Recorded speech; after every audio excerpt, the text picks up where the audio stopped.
اور اگر تم نے اس بزنس کو نہ چلا سکے، تمہارے اندر اتنی اہلیت نہیں، تو پھر میں تمہیں اپنا سارا خزانہ کیسے حوالے کروں؟ بالکل اسی طرح اللہ تعالی نے محدود صلاحیتیں اس دنیا میں بندے کو دیں۔ میرے بندے، تیرا امتحان یہ ہے کہ کیا ان صلاحیتوں کو تو ہماری مرضی کے مطابق استعمال کرتا ہے یا نہیں۔ جو کر لے گا، اللہ تعالی جنت میں ان صلاحیتوں کو کتنا گنا زیادہ بڑھا کر واپس عطا فرما دیں گے۔ اور جو دنیا میں ہی بددیانتی کا مرتکب ہوا کہ نعمتیں تو اللہ نے دیں اور اس نے استعمال شیطان کے طریقے پر کی، تو اللہ تعالیٰ ان نعمتوں سے اسے ہمیشہ کے لیے محروم کر دیں گے۔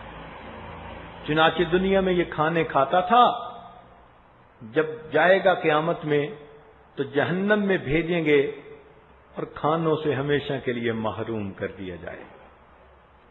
دنیا کے لباس پہنتا تھا اپنے طور طریقے پر، آخرت میں جہنم میں ڈالیں گے اور خوشبودار لباسوں سے ہمیشہ کے لیے محروم کر دیں گے۔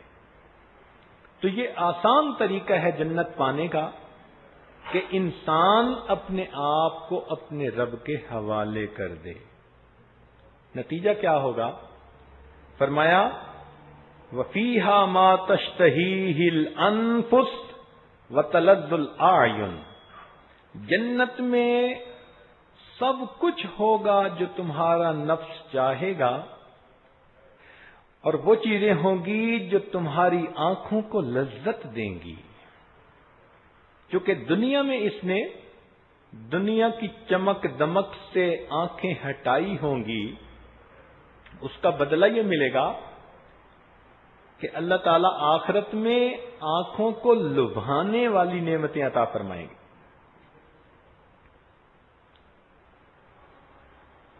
ہمارے ملک میں ایک خطیب گزرے ہیں،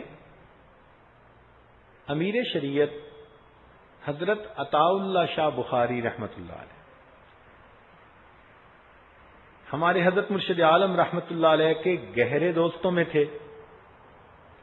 دونوں کے قد ایک جیسے اونچے لمبے، اور دونوں بہت خوبصورت منور چہرے، اور جہاں کہیں پروگرام میں آتے تھے تو لوگ ان کے چہرے دیکھتے رہتے تھے، اور واقعی کہتے تھے کہ ان کو دیکھ کے ہمیں اللہ یاد آتا ہے۔ تو حضرت مرشد عالم رحمت اللہ علیہ ان کی بہت باتیں سنایا کرتے تھے۔ فرمانے لگے کہ وہ شاہ صاحب خطیب تو تھے ہی صحیح، وقت کے بہت بڑے ولی تھے، لیکن انہوں نے اپنی ولایت کو ظرافت میں چھپا رکھا تھا۔ چنانچہ خوش طبعی کی باتیں کرتے تھے، لوگوں کو ہنساتے رہتے تھے، تو عام لوگ ان کے ساتھ بہت فری ہو جاتے تھے۔ تو ہمارے حضرت فرماتے تھے کہ انہوں نے اپنی ولایت کو ظرافت کے پردے میں چھپایا ہوا تھا۔ بہت سمجھدار اور حاضر جواب شخصیت تھی۔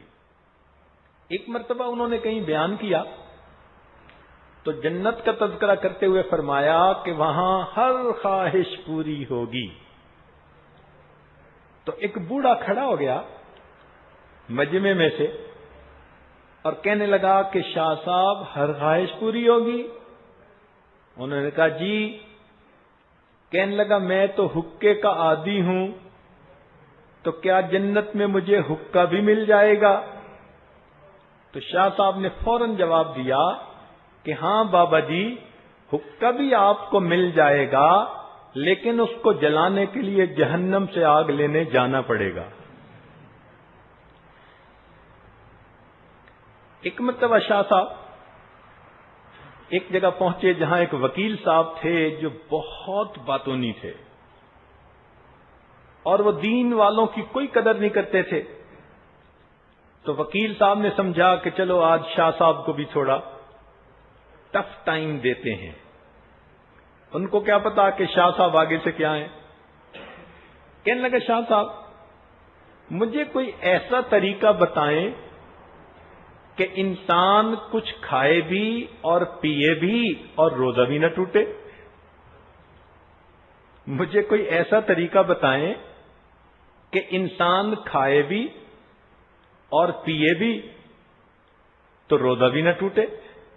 شاہ صاحب نے کہا بہت آسان. تو حیران ہو کر پوچھا کہ وہ کیسے؟ فرمان لگے کہ میں ابھی تجھے جوتے لگانا شروع کر دیتا ہوں، آپ جوتے کھاتے رہنا، غصہ پیتے رہنا، آپ کا روزہ نہیں ٹوٹے. ایک شاہ صاحب بیان فرما رہے تھے تو وہ فرنگی کے بہت خلاف تھے. ہمارے اکابر کا یہی طریقہ رہا. تو ایک نوجوان اٹھا اور کہنے لگا کہ شاہ صاحب آپ کیا ہر وقت انگریز کو اپنا شو دکھاتے رہتے ہیں؟ چونکہ وہ بہت پرجوش تقریریں کرتے تھے. تو دوران تقریر کہنے لگا کہ شاہ صاحب آپ کیا ہر وقت انگریز کو شو دکھاتے رہتے ہیں؟ تو شاہ صاحب نے اسی وقت اپنی ٹانگ اٹھا کر پاؤں کا اشارہ کیا اور فرمان لگے کہ میرے بچے، میں انگریز کو شو نہیں دکھاتا، میں انگریز کو شو دکھاتا ہوں. تو اس قسم کے بہت سارے ان کی باتیں ہیں. ایک بات سنا کر چلے مضمون کی طرف آتے ہیں. آخری عمر میں ان کے بال ماشاءاللہ سفید ہو گئے تھے. تو سفر پر گئے بہت عرصہ کے لیے، کوئی مہینہ دو کے لیے. چنانچہ انہوں نے کیا کیا کہ کسی نے ان کو کوئی مہندی لا کے دی، بال کالا کر دینے والی. تو شاہ صاحب نے وہ لگا لی کہ بہت عرصے کے بعد گھر جا رہا ہوں تو چلو بیوی ہمیشہ مجھے بڑھاپے میں دیکھتی ہے، آج ذرا جوانی کی شکل میں بھی دیکھ لے گی. اب جب وہ اس حالت میں اپنے گھر واپس آئے تو اچانک گھر آئے تو اہلیہ کی نظر پڑی تو اس نے دیکھا کہ کوئی کالی داڑھی والا بندہ گھر میں داخل ہو گیا. تو اہلیہ نے فوراً پردہ کیا اور بھاگی. تو وہ اپنی اہلیہ سے کہنے لگے، او خدا کی بندی، میں نے تیرے لیے منہ کالا کیا اور تو بھی مجھ سے بھاگتی پھر رہی ہے.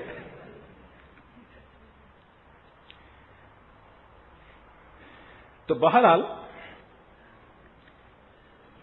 اللہ رب العزت نے نیک اعمال کے بدلے بندوں کو جنت عطا کرنے کا وعدہ فرما دیا ہے.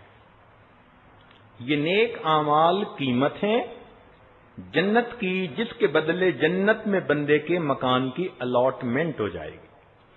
اچھا، یہاں پر ایک تصوف کا باریک نقطہ بھی کچھ عرض کرتے چلیں کہ بعض سالکین یہ کہتے ہیں جی کہ جنت کی طلب میں عبادت کیوں کریں،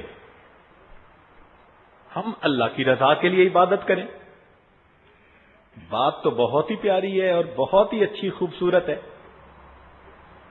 کہ ہم جنت کی طلب میں کیوں عبادت کریں، ہمیں تو اللہ کی رضا کے لیے عبادت کرنی چاہیے.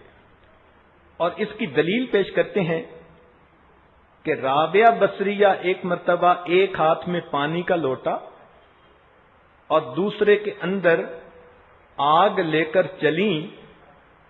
کسی نے پوچھا کہاں جا رہی ہیں؟ کہنے لگی میں چاہتی ہوں کہ اس پانی سے جہنم کی آگ کو بجھا دوں اور اس آگ سے میں جنت کو جلا دوں تاکہ لوگ نہ جہنم کے خوف سے عبادت کریں نہ جنت کی طلب میں عبادت کریں بلکہ اپنے رب کی رضا کے لیے عبادت کریں. وہ جواب میں یہ بات بھی پیش کر دیتے ہیں، بہت اچھی بات، انسان کو اللہ تعالی کی رضا کے لیے ہی عبادت کرنی چاہیے، لیکن جو محققین مشائخ گزرے ہیں ان کے نزدیک جنت کی طلب رکھنا عین عبادت ہے. اس پر حضرت امام ربانی مجدد لسانی رحمت اللہ علیہ نے اپنے ایک مکتوب کے اندر بہت وضاحت سے لکھا ہے.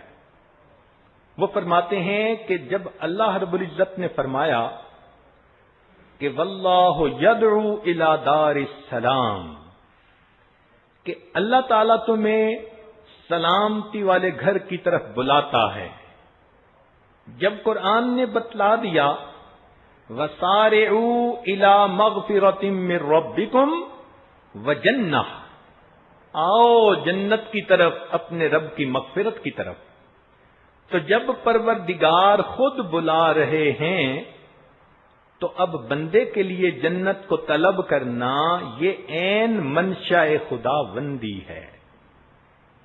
اس لیے مومن کو دل میں جنت کی طلب رکھنا یہ کوئی کم درجہ نہیں، یہ سب سے بلند درجہ ہے۔ اور پھر اس پر وہ ایک دلیل بھی دیتے ہیں، وہ کہتے ہیں کہ دیکھیں اللہ تعالیٰ نے سیدنا یوسف علیہ السلام کو اس دنیا میں جنتی حسن کا نمونہ عطا کیا تھا، اسی لیے تو عورتوں نے دیکھ کر کہا تھا کہ ما ھذا بشرا ان ھذا الا ملک کریم، تو وہ جنتی حسن کا نمونہ تھا جو اللہ نے ان کو دے دیا تھا۔ اور یہ راز ان کے والد سیدنا یعقوب علیہ السلام اچھی طرح جانتے تھے، چونکہ وہ رسول تھے، وقت کے پیغمبر تھے۔ اس وجہ سے ان کو سیدنا یوسف علیہ السلام کے ساتھ بہت محبت تھی کہ میرے مولا نے اس دنیا میں مجھے جنتی نعمت کا نمونہ دے دیا، مجھے اس کی قدر کرنی ہے۔ اس لیے جب بھائیوں نے کہا تھا کہ یوسف کو ہمارے ساتھ بھیج دیجئے، تو انہوں نے کہا تھا انی لیحزننی، مجھے اس بات سے دل کے اندر غم ہوتا ہے کہ میں یوسف کو بھیجوں اور کہیں اس کو بھیڑیا نہ کھا جائے۔ اور بالآخر جب یوسف علیہ السلام ان سے جدا ہو گئے تو حضرت یعقوب علیہ السلام ان کی جدائی میں اس لیے روتے تھے، اے میرے مولا، آپ نے مجھے جنتی نعمت کا نمونہ دنیا میں عطا کیا اور وہ نعمت مجھ سے دور ہو گئی، اے اللہ وہ نعمت مجھے واپس عطا فرما دے۔ اتنا روتے تھے وَابْيَضَّتْ عَيْنَاهُ مِنَ الْحُزْنِ فَهُوَ كَظِيمٌ، آنکھیں سفید ہو گئی تھی رو رو کے۔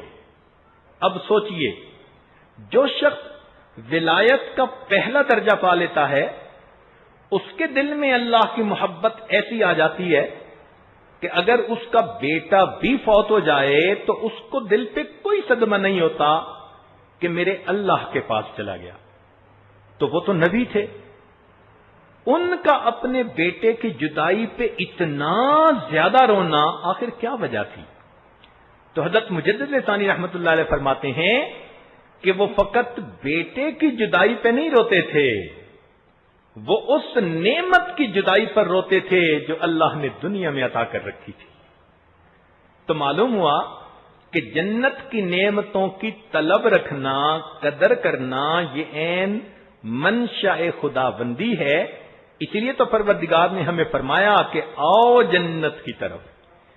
تو یہ ساری تفصیل لکھنے کے بعد امام ربانی مجدد ثانی رحمت اللہ علیہ فرماتے ہیں کہ رابعہ بیچاری اگر سر سے واقف ہوتی تو یہ حرکت نہ کرتی، وہ جان لیتی کہ جنت کی طلب کرنا بھی میرے مولا کی منشا کو پورا کرنا ہے۔ اللہ جزائے خیر دے ہمارے مشائخ کو، انہوں نے کیسی کیسی گتھیوں کو کتنی آسانیوں سے سلجھا دیا۔ اس لیے حدیث پاک میں آتا ہے کہ نبی علیہ الصلوۃ والسلام نے ارشاد فرمایا کہ رمضان مبارک میں تم دعا مانگو، اللہم انی اسألک الجنہ، اے اللہ میں آپ سے جنت کا سوال کرتا ہوں۔ تو جنت کی امید رکھنا، طلب رکھنا یہ عین منشاء خداوندی ہے۔ اس لیے ہم اگر دنیا میں نیک اعمال کریں گے کہ اللہ رب العزت قیامت کے دن ہمیں اپنی وہ نعمت عطا فرمائے تو یہ ہماری بہت بڑی خوش نصیبی ہوگی۔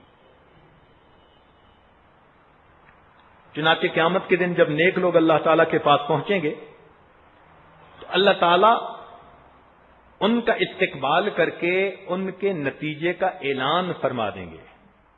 فرمائیں گے یا عباد لا خوف علیکم اليوم ولا انتم تحزنون. اے بندو، اتنا یہ پیار کا صیغہ ہے، قربان ہونے کو جی چاہتا ہے کہ مالک و خالق اپنے بندوں کو اتنے پیار سے مخاطب کریں گے. یا عباد، اے بندو، اے وہ میرے بندو جو زندگی بھر میرے سامنے سجدہ ریز ہوتے رہے اور میرے سامنے اپنی پیشانیوں کو زمین پہ ٹیکتے رہے. آج تم میرے پاس آئے، لا خوف علیکم اليوم ولا انتم تحزنون. نہ آج تمہارے اوپر کوئی خوف ہے، نہ تمہارے اوپر کوئی حزن ہے. اب یہاں دو لفظ استعمال کیے، ایک خوف کا، ایک حزن کا. ان دونوں میں فرق ہے. خوف ہوتا ہے باہر کا ڈر اور حزن ہوتا ہے اندر کا غم. تو فرمایا کہ نہ تمہیں باہر کی کسی چیز کا خوف ہے، نہ تمہیں اندر کا کوئی روگ ہوگا، کوئی غم ہوگا. تمہیں ہم ایسی جگہ رکھیں گے. طلباء کے لیے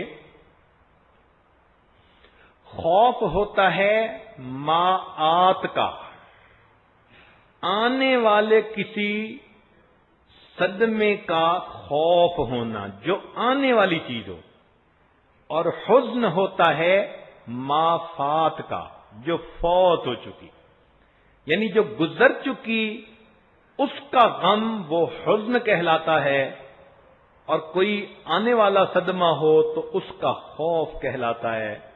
فرمایا جنت وہ جگہ ہے نہ اس میں کوئی خوف ہوگا نہ اس میں کوئی حزن ہوگا. چنانچہ جنتی لوگوں کو مبارکبادیاں دی جائیں گی. جب فرشتے آئیں گے نا ان کی روح قبض کرنے کے لیے، قرآن مجید میں ہے تتوفاہم الملائکۃ الطیبین. جنت کے فرشتے آئیں گے جنت میں لے جانے کے لیے، ایسے پاکیزہ روح کو لے جانے کے لیے فرشتے آئیں گے. اور کیا یقولون سلام علیکم، اور وہ کہیں گے تم پر سلامتی ہو.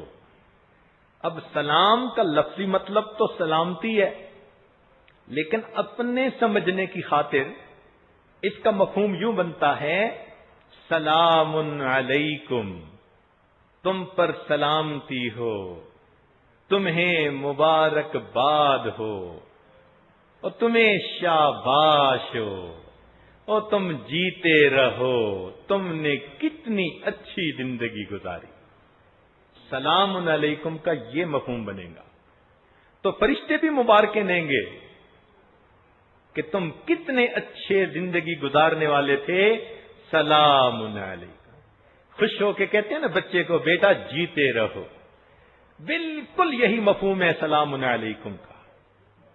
اور یہی لوگ جب قیامت کے دن اللہ رب العزت کے حضور پہنچیں گے تو اللہ تعالیٰ بھی فرمائیں گے سلام قولا من رب الرحیم. سلامتی ہے تمہارے لیے اور شاباش ہے تمہارے لیے، یہ تمہارے رحیم پروردگار کی طرف سے قول ہے. پھر ان کو کہا جائے گا ادخلوها بسلام آمنین. اب تم جنت میں داخل ہو جاؤ سلامتی کے ساتھ، امن کے ساتھ. تو جب یہ جنتی لوگ جائیں گے، جنت کے دروازے پہ پہنچیں گے، قرآن مجید میں آتا ہے والملائکۃ یدخلون علیہم من کل باب. ہر دروازے سے فرشتے ان کی طرف آئیں گے، کہیں گے سلام علیکم، تم پر سلامتی ہو اور تمہیں شاباش ہو، کتنی اچھی زندگی گزار کے آج تم کتنی اچھی منزل پہ پہنچ گئے. بلکہ وَنَادَوْا أَصْحَابَ الْجَنَّةِ أَنْ سَلَامٌ عَلَيْكُمْ. ہر طرف سے مبارکیں مل رہی ہوں گی، اور وہ ایک دوسرے کو بھی یہی مبارکباد دیں گے، جیسے عید کے دن عید مبارک عید مبارک، یہی جنت میں ہوگا، ایک دوسرے کو مبارکیں دے رہے ہوں گے۔ اللہ تعالیٰ فرماتے ہیں وَدَعْوَاهُمْ فِيهَا سُبْحَانَكَ اللَّهُمَّ وَتَحِيَّتُهُمْ فِيهَا سَلَامٌ، ان کا سلام ایک دوسرے سے ملنے کے وقت کیا ہوگا؟ جیسے دنیا میں السلام علیکم کہتے ہیں، وہاں ملیں گے تو ایک دوسرے کو سلام کہیں گے۔ ایک اور جگہ فرما دیا لا يسمعون فيها لغوا ولا تأثیما الا قیلا سلاما سلاما۔ اب دیکھو کتنی وہ پیاری جگہ ہوگی، ہر طرف سے جنتیوں کو مبارکیں، بشارتیں، خوشیوں کی باتیں مل رہی ہوں گی۔ جنتی کو کتنی خوشی ہوگی کہ میں کیسی جگہ پر پہنچ گیا کہ ہمیشہ کی خوشیاں مجھے نصیب ہو گئیں۔ اب تھوڑی جنت کی بھی سیر کر لیجئے، مختصر، کہ پتہ چل جائے کہ جنت ہے کیا۔ فذکر فإن الذکریٰ تنفع المؤمنین، نصیحت کیجئے، نصیحت ایمان والوں کو فائدہ دیتی ہے۔ تو تھوڑا جنت کا تذکرہ سن کر بھی آپ کو مفہوم جلدی سمجھ میں آئے گا کہ اتنی سستی اگر اتنی اچھی چیز مل رہی ہے تو کیوں نہ ہم بھی حاصل کرنے کی کوشش کریں۔ تو مستورات ذرا دل کے کانوں سے سنیں۔ دنیا میں ان کی بڑی خواہش یہ ہوتی ہے کہ اللہ تعالیٰ مجھے اپنا گھر دے دے۔ اگر یہ کمبائنڈ گھر میں رہتی ہے نا تو اللہ والوں کو رک کے بھی لکھیں گی، فون بھی کریں گی، ایک ہی دعا، حضرت بس دعا کرو اللہ مجھے اپنی چھت دے دے، اپنا گھر دے دے۔ اور واقعی گھر والی جو بنی تو اس کی سب سے بڑی تمنا یہ ہوتی ہے کہ مجھے گھر مل جائے، اور اس کی دلیل قرآن عظیم الشان میں سے ملتی ہے کہ دیکھو آسیہ بنت مزاحم اللہ کی ایک نیک بندی تھی، جب اس پر دنیا کی ابتلا امتحان آیا، اس امتحان میں اس نے اللہ سے ایک ہی دعا مانگی، اور وہ کیا تھی؟ رب ابن لی عندک بیتا فی الجنہ، اللہ مجھے اس سب کچھ کے بدلے میں جنت میں اپنے قرب کا گھر عطا کر دیجیے۔ تو معلوم ہوا کہ عورت کی سب سے بڑی تمنا ہوتی ہے کہ میرا اپنا گھر ہو، اسی لیے عورت گھر کو سجانے کے لیے بہت بےتاب رہتی ہے، اس کا بس نہیں چلتا، ورنہ تو یہ اس گھر کو جنت کا نمونہ بنا دے۔ یہ ایک فطری چیز ہے جو اللہ نے ہر انسان کے اندر رکھ دی ہے۔ تو دیکھو کہ دنیا میں تو جیسا گھر تھا سو سا، آخرت کا گھر کیسا ہوگا؟ اللہ تعالیٰ فرماتے ہیں وَمَسَاكِنَ طَيِّبَةً فِي جَنَّاتِ عَدْنٍ، جنت عدن میں ان کے لیے پاکیزہ مکان ہوں گے، سرخ یاقوت کے بنے ہوئے مکان، بے جوڑ ہیرے کے بنے ہوئے مکان، ایسے مکان جن کا ڈیزائن روز بدلا کرے گا، جن مکانوں کے اندر نہریں بہتی ہوں گی، فیہا انہار من ماء غیر آسن، ایسے مکان اللہ تعالیٰ دیں گے کہ جن کی اینٹیں سونے اور چاندی کی ہوں گی، اور جن کا گارا مشک اور عنبر کا ہوگا۔ آج دنیا میں ٹائلیں لگاتی ہیں عورتیں تو بہت ڈیزائن پسند کر کے لگواتی ہیں، اور ان کو اگر کہیں کہ تمہیں گھر ملے گا آخرت میں، ایک اینٹ سونے کی ہوگی، ایک اینٹ چاندی کی ہوگی، تو یہ ٹائلیں کتنی پیاری لگیں گی۔ اور دنیا میں تو اس کو سیمنٹ سے لگا دیتے ہیں، لیکن اگر یہ اینٹیں مشک اور عنبر کی خوشبو سے جڑیں تو روم فریشنر کی تو ضرورت ہی نہیں، گھر میں جہاں جائیں گی خوشبوئیں ہی آیا کریں گی۔ کیا آئیڈیل گھر ہوگا جو اللہ تعالیٰ اپنے جنتی بندے کو عطا فرمائیں گے۔ اور پھر یہ مرلوں کا مکان نہیں ہوگا، اتنا ہوگا کہ جہاں تک نظر جائے گی اس کے مکان کی وسعت ہوا کرے گی۔ آج تو گھر ہوتا ہے باغ نہیں ہوتا، باغ ہوتا ہے تو گھر نہیں ہوتا۔ جنت کا وہ گھر ہوگا کہ باغ اس کے اندر ہوں گے، نہریں اندر ہوں گی، انجوائمنٹ کی جو ریکوائرمنٹس تھیں وہ سب اس کو گھر کے اندر نصیب ہوں گی۔ گاؤں تک یہ لگے ہوں گے۔ آج تو دنیا میں صوفے پسند کرنے پڑتے ہیں، جنت میں اللہ تعالی نے تخت بنوائے ہوئے ہوں گے اور ان کے اوپر یہ ایک دوسرے کے سامنے بیٹھیں گے۔ علی سرر متقابلین۔ پھر جنتی عورت کو جو لباس ملے گا اس کی تو بات ہی عجیب ہے۔ مردوں کے بارے میں فرمایا یحلون فیہا من اساور من ذہب ولؤلؤا ولباسہم فیہا حریر، کہ مردوں کو بھی ریشم کے لباس پہنائے جائیں گے اور مردوں کو بھی سونے کے کنگن پہنائے جائیں گے۔ اب بعض نوجوان اس پر حیران ہوتے ہیں کہ جی مرد کو سونے کے کنگن، اور حالت یہ ہوتی ہے کہ اگر ان کو کوئی قیمتی گھڑی مل جائے تو راڈو کی گھڑی لوگوں کو پہن کے دکھاتے پھرتے ہیں۔ بھئی یہ کنگن بھی جنت کی راڈو کی گھڑیاں ہیں، بندے کو اس سے خوشی ہوگی۔ تو لباس جنتی عورت کا ایسا ہوگا کہ اس کے ایک لباس میں سے 70,000 رنگ کی جھلک آئے گی۔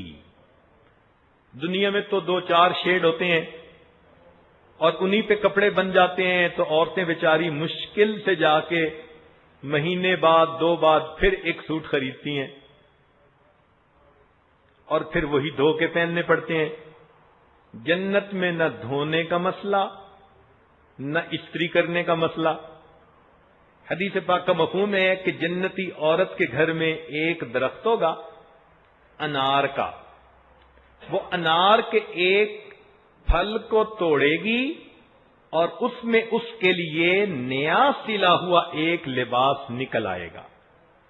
یہ جنت کا بوتیک ہوگا۔ جب عورت نے کپڑے بدلنے ہوں گے بس بوتیک میں سے ایک نیا سلا ہوا جوڑا نکل آئے گا۔ کیسی ہوگی وہ جگہ؟ جہاں ہر مرتبہ پہننے کو نیا لباس ملے۔ عام طور پر جب لڑکیوں کی شادی ہوتی ہے تو شادی کے پہلے 1 مہینے میں ان کو یہ نعمت نصیب ہوتی ہے کہ یہ رخصتی رات کا یہ جوڑا ہے، ولیمے کے دن کا یہ جوڑا ہے، پھر اگلے دن کا یہ جوڑا ہے، تو 10-15 جوڑے بناتی ہیں اور 1 مہینے کے اندر اندر وہ مختلف دنوں میں پہنتی ہیں۔ پھر اس کے بعد تو بس وہی گھسے پٹے ہوتے ہیں۔ کوئی جوڑا 2 سال چلتا ہے، کوئی 2.5 سال چلتا ہے، کوئی 6 مہینے چلتا ہے، انہی کو دھو دھو کے پہننا ہوتا ہے۔ مگر جنت کا معاملہ اور، ہر مرتبہ عورت جب لباس بدلے گی وہ نیا ہوگا، ڈیزائن نیا ہوگا، اس کا شیڈ الگ ہوگا، من پسند کا لباس پہنے گی۔ کتنی اچھی وہ جگہ ہوگی۔ اور پھر عجیب بات یہ کہ دنیا میں تو چلو لباس پہن لیے، اپنے آپ کو بھی تو تیار کرنا پڑتا ہے ان بیچاریوں کو، تو اس کے لیے پھر بیوٹی پارلر جاتی ہیں، جی دلہن کو سجانا ہے۔ اور بیوٹی پارلر والی بھی نقش نین تو نہیں بدل سکتی، وہ زیادہ سے زیادہ کہیں مہندی لگا دے گی، کہیں سرما ڈال دے گی، کہیں کچھ اور لگا دے گی، تو اوپر لیپ ہی چڑھانا ہوتا ہے اور کیا کرنا ہوتا ہے،